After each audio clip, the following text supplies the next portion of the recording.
Hello ladies and gentlemen, this past week we've seen the release of Battletech, a title allowing players to take command of a lance of mech warriors on a turn-based strategy battlefield.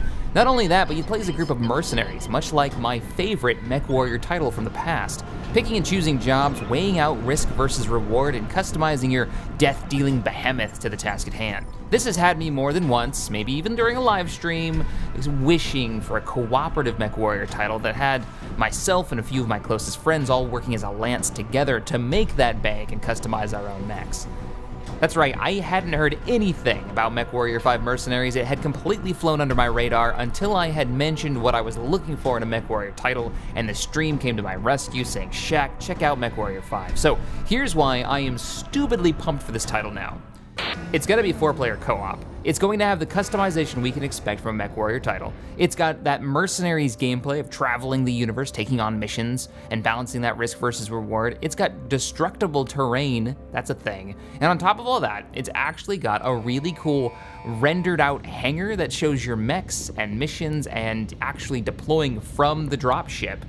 Just you on your ship, full of mechs, and hopefully you and your buddies on your ship full of mechs, but they have not shown that gameplay yet. So let's get into it. Cooperative experience. Now, hands down, the one thing that I've wanted, and I know a lot of players have, is playing with a bunch of friends and piloting their own custom rigs on the battlefield.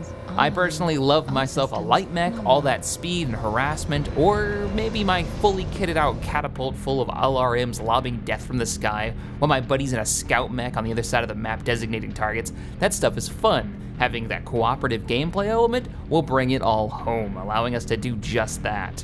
We've already seen a wide variety of biomes in the videos that they've released representing the different planets, such as rocky plains, deep canyons, forests, mountains, urban environments. We've seen destructible buildings and non-mech ground and air vehicles, none of which, by the way, we have seen piloted by players, a la MechWarrior Legends mod, where you can actually fly jets in some of the tanks. The devs are boasting somewhere along the lines of 300 planets in the inner sphere.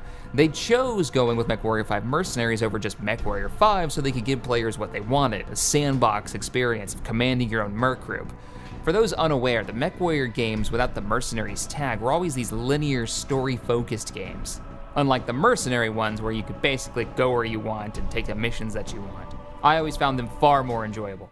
Even cooler, as you, the player, every bit of damage you take, every long-range missile that you lob, every piece of ammo that you use up is going to cost you. Or in this case, your team cash. So it's up to you to keep your lance strong and in the green.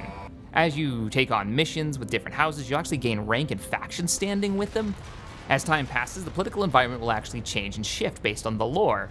So some of the great houses will fall, some will rise, new technologies will be discovered and come available, and of course, at one point, the clans will eventually come a-knocking, which sounds like the clan mechs will be available in some form. So please, give me my Timberwolf. Okay, thanks. Even better, location matters. Markets are dynamic, based on location, date, and lore. So if you're in the territory of a great house, expect to see their mechs in the field, and maybe on the market. At the end of the day, they're talking 60 different chassis and 300 to 400 variants of mechs out there. That's a bold claim. Compared to the other past titles, that's almost more than 3 times the amount of mech chassis as we've seen in the past in one title. That's crazy. It's been 16 years since we've had another entry in the MechWarrior Mercenaries lineup as of making this video at least, and I am ready for a new one. So let me know in the comments below if you guys are super pumped for this, if you're excited for it. What do you think about what we've seen so far gameplay-wise? I'm still shocked this flew under my radar, so yeah, I'm ready for it. Coming out sometime this December. All right, guys, I'll catch you in the next video. Later, everybody.